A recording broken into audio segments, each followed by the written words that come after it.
বিসমিল্লাহির রহমানির রহিম। আসসালামু আলাইকুম ওয়া রাহমাতুল্লাহ। প্রিয় দর্শক, আমাদের নিউজ বুলেটিনে আপনাদের সবাইকে আন্তরিক স্বাগতম। আজকের পুরো অনুষ্ঠান জুড়ে আমরা গভীরভাবে বিশ্লেষণ করব দেশের সবচেয়ে আলোচিত এবং প্রতীক্ষিত একটি বিষয়, যা নিয়ে লাখ লাখ সরকারি কর্মকর্তা কর্মচারী এবং পেনশনভোগী পরিবার উৎকণ্ঠায় দিন গুনছেন। বিষয়টি হল নতুন পে স্কেল, অর্থাৎ নবম জাতীয় বেতন কাঠামো। শুরুতেই সংক্ষেপে জেনে নেওয়া যাক আজকের প্রতিবেদনে কি কি থাকছে। প্রথমে আমরা জানব নতুন বেতন কাঠামো ঠিক কবে থেকে এবং কিভাবে কার্যকর হতে যাচ্ছে। এরপর আলোচনা করব এই খাতে সরকারের বাজেট বরাদ্দের প্রকৃত হিসাব নিয়ে। তারপর তুলে ধরব বেতন কমিশনের প্রতিবেদন এবং তা পর্যালোচনার বর্তমান অবস্থা। এর পরের অংশে থাকছে গ্রেড ভিত্তিক প্রস্তাবিত বেতন কাঠামোর বিস্তারিত হিসাব, বেতন বৃদ্ধির সামগ্রিক হার, ইনক্রিমেন্ট ও ভাতায় পরিবর্তনের প্রস্তাব, পেনশনভোগীদের জন্য সুখবর, গ্রেড সংখ্যা হ্রাসের সম্ভাবনা, কর্মচারী সংগঠনগুলোর প্রতিক্রিয়া ও দাবি দাওয়া, এবং সবশেষে থাকছে এই সিদ্ধান্তের অর্থনৈতিক প্রেক্ষাপট নিয়ে একটি বিশ্লেষণ। চলুন তাহলে শুরু করা যাক। মূল খবর: নতুন পে স্কেল কার্যকরের ঘোষণা।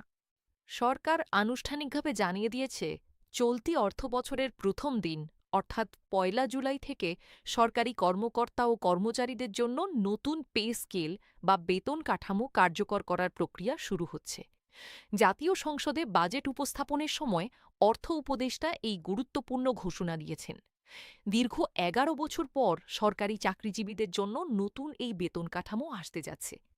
এর আগে সর্বশেষ বেতন কাঠামো ঘোষিত হয়েছিল ২০১৫ সালে, এবং তারপর থেকে বাজারের জিনিসপত্রের দাম, জীবনযাত্রার ব্যয় ও মূল্যস্ফীতি অনেকটাই বেড়ে যাওয়ায় বেতন কাঠামো নতুন করে সমন্বয়ের দাবি ক্রমাগত জোরালো হচ্ছিল। তবে একটি বিষয় স্পষ্ট করে বলা দরকার, নতুন এই বেতন কাঠামো একবারই সম্পূর্ণভাবে কার্যকর হচ্ছে না। সরকার সিদ্ধান্ত নিয়েছে এটি ধাপে ধাপে বাস্তবায়ন করবে। জানা গেছে, নতুন কাঠামো পুরোপুরি কার্যকর হতে সময় লাগতে পারে প্রায় ৩টি অর্থবছর। আগামী অর্থবছরে সংশোধিত মূল বেতনের প্রায় অর্ধেক, অর্থাৎ ৫০% কার্যকর হওয়ার সম্ভাবনা রয়েছে বলে সরকারি সূত্রে জানা গেছে। এরপর ধারাবাহিকভাবে বাকি অংশ পরবর্তী ২ অর্থবছরে বাস্তবায়িত হবে। এই সিদ্ধান্তকে ইতিমধ্যে সরকারি কর্মচারী মহলে ব্যাপক স্বস্তির খবর হিসেবে দেখা হচ্ছে, যদিও ধাপে ধাপে বাস্তবায়নের বিষয়টি নিয়ে কিছু মহলে মিশ্র প্রতিক্রিয়াও লক্ষ্য করা যাচ্ছে, যা নিয়ে আমরা প্রতিবেদনের পরের অংশে বিস্তারিত আলোচনা করব। বাজেট বরাদ্দের প্রকৃত হিসাব। এখন আসা যাক অর্থের হিসাবে। এই বিশাল কর্মযোগ্য বাস্তবায়নের জন্য সরকার জনসেবা খাতে বড় অঙ্কের অর্থ বরাদ্দ রাখতে যাচ্ছে। সরকারি সূত্র অনুযায়ী জনসেবা খাতে মোট ১,৪১,৪৩৪ কোটি টাকা বরাদ্দ রাখা হতে পারে। তুলনা করে দেখা যাক, চলতি অর্থবছরের মূল বাজেটে এই খাতে বরাদ্দ ছিল ৭২,০২৪ কোটি টাকা, অর্থাৎ নতুন বরাদ্দ আগের তুলনায় প্রায় ৯৬% বেশি, যা নিঃসন্দেহেই বড় লাভ। পরবর্তীতে চলতি অর্থবছরের এই বরাদ্দ সংশোধন করে ৮৬,৮৬২ কোটি টাকা নির্ধারণ করা হয়েছিল। সেই সংশোধিত হিসাবের তুলনায় নতুন বরাদ্দ বাড়ছে প্রায় ৫৫,০০০ কোটি টাকা। তবে দর্শকদের জন্য একটি গুরুত্বপূর্ণ ব্যাখ্যা দেওয়া দরকার। এই পুরো বরাদ্দের সম্পূর্ণ অর্থ কিন্তু শুধুমাত্র সরকারি কর্মচারীদের বর্ধিত বেতন ও ভাতার পেছনে ব্যয় হবে না। এই বরাদ্দের মধ্যে অন্তর্ভুক্ত রয়েছে নতুন নিয়োগ প্রক্রিয়ার খরচ, এনপিওভুক্ত শিক্ষক ও কর্মচারীদের বর্ধিত বেতন এবং পেনশনভোগীদের জন্য অতিরিক্ত সুযোগ সুবিধাও। অর্থাৎ পুরো অঙ্কটিকে শুধু বেতন কাঠামোর সঙ্গে মিলিয়ে দেখলে প্রকৃত চিত্র বোঝা যাবে না, এর ব্যাপ্তি আরও বিস্তৃত। বেতন কমিশনের প্রতিবেদন ও পর্যালোচনা প্রক্রিয়া। নতুন এই বেতন কাঠামোর পেছনের প্রক্রিয়াটি বুঝতে হলে জানতে হবে নবম জাতীয় বেতন কমিশনের কার্যক্রম সম্পর্কে। সাবেক একজন অর্থসচিবের নেতৃত্বে গঠিত এই কমিশন ইতিমধ্যে তাদের চূড়ান্ত প্রতিবেদন সরকারের কাছে জমা দিয়েছে। বর্তমানে সরকারের উচ্চ পর্যায়ে এই প্রস্তাবিত কাঠামো নিয়ে খুঁটিনাটি পর্যালোচনা চলছে। জানা গেছে, ১০ সদস্যের একটি বিশেষ কমিটি কমিশনের সুপারিশগুলো যাচাই বাছাই করছে, যাতে চূড়ান্ত গেজেট প্রকাশের আগে অর্থনৈতিক সক্ষমতা, প্রশাসনিক বাস্তবতা এবং কর্মচারীদের প্রত্যাশা, এই ৩টি দিকই যথাযথভাবে বিবেচনায় নেওয়া যায়। এই পর্যায়ে দর্শকদের একটি বিষয় মনে করিয়ে দিতে চাই। এখন থেকে আমরা যে গ্রেড ভিত্তিক বেতন কাঠামোর কথা তুলে ধরব, সেটি এখনও একটি প্রস্তাবিত তালিকা মাত্র। চূড়ান্ত সরকারি প্রজ্ঞাপন বা গেজেট প্রকাশিত হওয়ার পরই প্রকৃত ও চূড়ান্ত অঙ্ক নিশ্চিত হবে। তাই এই তথ্যগুলোকে প্রাথমিক ইঙ্গিত হিসেবে দেখার জন্য দর্শকদের প্রতি অনুরোধ থাকবে। গ্রেড ভিত্তিক প্রস্তাবিত বেতন কাঠামো, বিস্তারিত বিশ্লেষণ। এখন চোখ রাখা যাক গ্রেড ভিত্তিক প্রস্তাবিত বেতন কাঠামোর দিকে।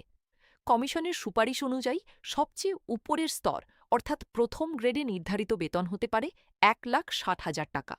দ্বিতীয় গ্রেডে বেতনের পরিসর 1,32,000 থেকে 1,53,000 টাকা পর্যন্ত। তৃতীয় গ্রেডে 1,13,000 থেকে 1,48,800 টাকা পর্যন্ত। চতুর্থ গ্রেডে 1,00,000 থেকে 1,42,400 টাকা পর্যন্ত। পঞ্চম গ্রেডে 86,000 থেকে 1,39,700 টাকা পর্যন্ত।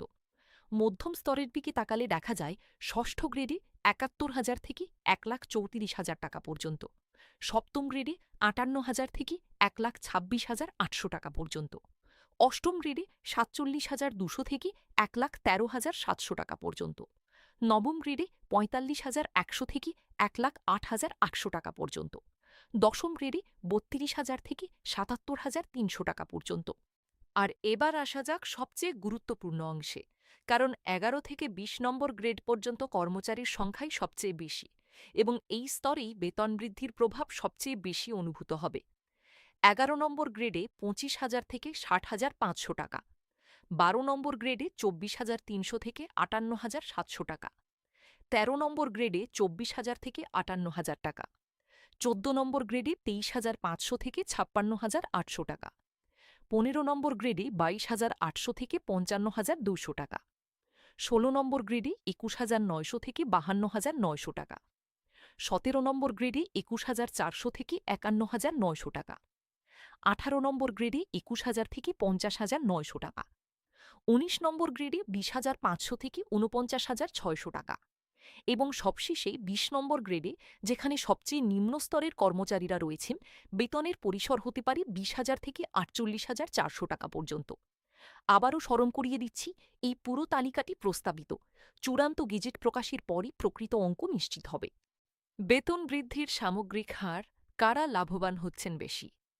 কমিশন সূত্রে পাওয়া তথ্য অনুযায়ী নতুন এই পে স্কেলে গড়ে প্রায় 105% বেতন বৃদ্ধির সুপারিশ করা হয়েছে। তবে বিশ্লেষণ করলে দেখা যায় এই বৃদ্ধি সব গ্রেডে সমান নয়। নিচের গ্রেডগুলোতে অর্থাৎ 11 থেকে 20 নম্বর গ্রেডে বেতন বৃদ্ধির হার হতে পারে সবচেয়ে বেশি, প্রায় 140% পর্যন্ত। সর্বনিম্ন মূল বেতন বর্তমানে 8,250 টাকা থেকে বাড়িয়ে 20,000 টাকা করার প্রস্তাব করা হয়েছে, যা শতকরা হিসেবে প্রায় 140% বৃদ্ধি। এই পরিসংখ্যান থেকে স্পষ্ট বোঝা যাচ্ছে নতুন কাঠামো বাস্তবায়িত হলে সবচেয়ে নিচের স্তরের কর্মচারীরাই সবচেয়ে বেশি উপকৃত হবেন, যা অনেকেই বৈষম্য কমানোর একটি ইতিবাচক পদক্ষেপ হিসেবে দেখছেন। বার্ষিক ইনক্রিমেন্ট, টাইম স্কেল ও সিলেকশন গ্রেড প্রসঙ্গে বেতন কাঠামোর পাশাপাশি বার্ষিক ইনক্রিমেন্টের হারেও পরিবর্তনের প্রস্তাব রয়েছে। বর্তমানে বার্ষিক ইনক্রিমেন্টের হার 5%। এই হার বাড়িয়ে 10% করার জোর দাবি জানিয়ে আসছে কর্মচারী সংগঠনগুলো। পাশাপাশি দীর্ঘদিনের আরেকটি দাবি হল টাইম স্কেল এবং সিলেকশন গ্রেড পুনর্বহাল করা।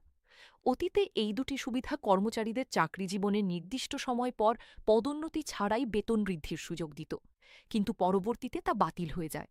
বর্তমানে কর্মচারীরা চাইছেন এই ব্যবস্থা আবার চালু হোক এবং সরকারও বিষয়টি সক্রিয়ভাবে বিবেচনা করছে বলে সংশ্লিষ্ট সূত্রে জানা গেছে। ভাতাসমূহে পরিবর্তনের প্রস্তাব। বেতন কাঠামোর পাশাপাশি বিভিন্ন ভাতাতেও পরিবর্তনের প্রস্তাব এসেছে।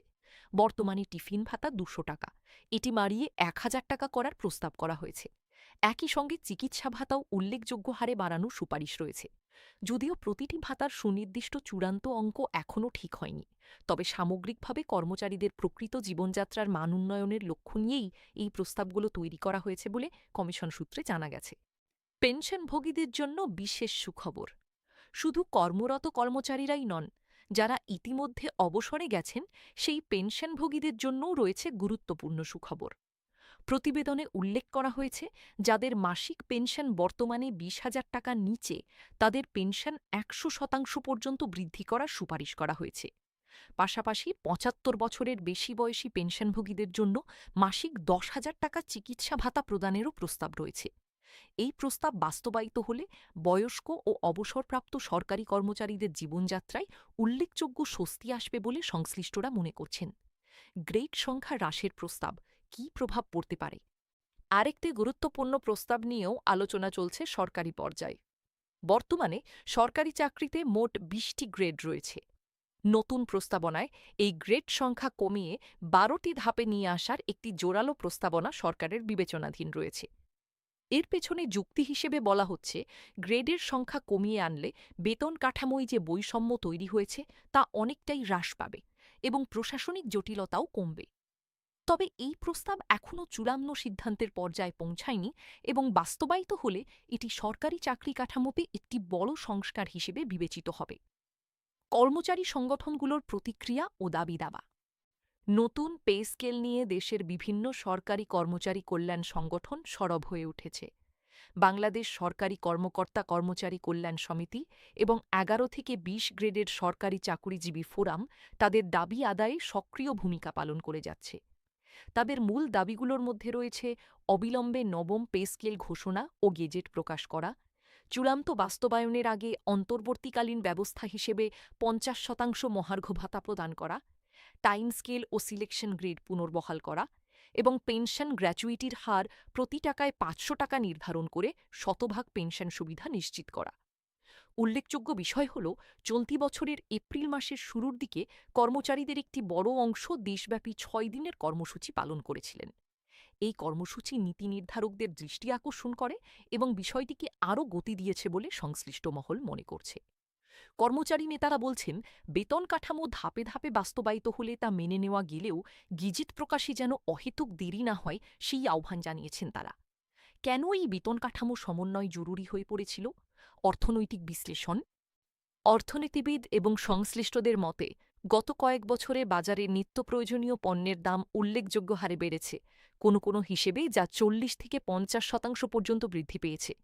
২০১৫ সালের বেতন কাঠামো দিয়ে বর্তমান বাজার পরিস্থিতিতে সংসার চালানো অনেক সরকারি কর্মচারীর জন্যই কঠিন হয়ে উঠেছিল। একটি স্বাভাবিক অর্থনৈতিক ব্যবস্থায় মূল্যস্ফীতির সঙ্গে সামঞ্জস্য রেখে বেতন কাঠামো নিয়মিত হালনাগাদ হওয়া জরুরি বলে মনে করছেন বিশেষজ্ঞরা। পাশাপাশি যথাযথ পারিশ্রমিক, কর্মদক্ষতা বৃদ্ধি এবং দুর্নীতি প্রতিরোধেও ইতিবাচক ভূমিকা রাখতে পারে বলে অনেকে মনে করছেন। তবে কিছু অর্থনীতিবিদ আবার সতর্ক করে বলছেন, এত বড় অঙ্কের অতিরিক্ত ব্যয় সরকারের সামগ্রিক বাজেট ঘাটতি এবং মুদ্রাস্ফীতির ওপরও প্রভাব ফেলতে পারে। তাই ধাপে ধাপে বাস্তবায়নের সিদ্ধান্তকে তারা একটি ভারসাম্যপূর্ণ পদক্ষেপ হিসেবে দেখছেন। বাস্তবায়নের সময়সীমা, সংক্ষিপ্ত পুনরালোচনা। সবশেষে দর্শকদের জন্য পুরো প্রক্রিয়াটি আরেকবার সংক্ষেপে গুছিয়ে বলছি। সরকারি ঘোষণা অনুযায়ী নতুন অর্থবছরের প্রথম দিন থেকে নতুন পে স্কেল বাস্তবায়ন প্রক্রিয়া শুরু হচ্ছে। প্রথম বছরে সংশোধিত মূল বেতনের প্রায় অর্ধেক পরিমাণ কার্যকর হওয়ার সম্ভাবনা রয়েছে। এরপর পর্যায়ক্রমে পরবর্তী ২ অর্থবছরে বাকি অংশ কার্যকর হবে। অর্থাৎ সম্পূর্ণ কাঠামো পুরোপুরি কার্যকর হতে মোট ৩ অর্থবছর সময় লাগতে পারে। এই পুরো প্রক্রিয়া বাস্তবায়নের জন্য সরকার জনসেবা খাতে ব্যাপক অঙ্কের বরাদ্দ রাখছে।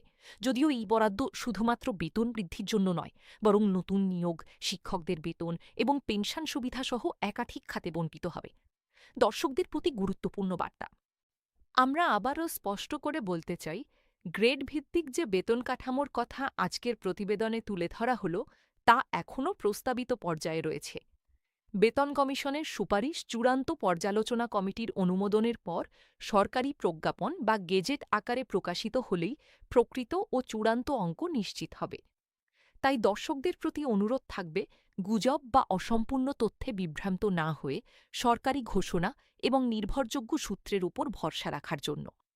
এই বিষয়ে নতুন কোনো তথ্য বা সরকারি প্রজ্ঞাপন প্রকাশিত হলে আমরা তা যথাসময়ে বিস্তারিত আকারে আপনাদের জানিয়ে দেব। সমাপনী বক্তব্য। আজকের এই বিস্তারিত প্রতিবেদনে আমরা তুলে ধরলাম নতুন পে স্কেল সংক্রান্ত সবশেষ অগ্রগতি, বাস্তবায়নের সময়সীমা, বাজেট বরাদ্দের প্রকৃত হিসাব, গ্রেড ভিত্তিক প্রস্তাবিত কাঠামো, বেতন বৃদ্ধির হার, ইনক্রিমেন্ট ও ভাতায় পরিবর্তনের প্রস্তাব, পেনশনভোগীদের জন্য সুবিধা, গ্রেড সংখ্যার হ্রাসের সম্ভাবনা, কর্মচারী সংগঠনগুলোর প্রতিক্রিয়া এবং এই সিদ্ধান্তের পেছনের অর্থনৈতিক প্রেক্ষাপট। দেশের লাখ লাখ সরকারি কর্মকর্তা কর্মচারী এবং পেনশনভোগী পরিবারের জন্য এই খবরটি অত্যন্ত গুরুত্বপূর্ণ এবং আমরা এই বিষয়ে পরবর্তী প্রতিটি আপডেট আপনাদের কাছে যথাসময়ে এবং নির্ভরযোগ্যভাবে পৌঁছে দেওয়ার চেষ্টা অব্যাহত রাখব। আজকের প্রতিবেদন এখানেই শেষ করছি।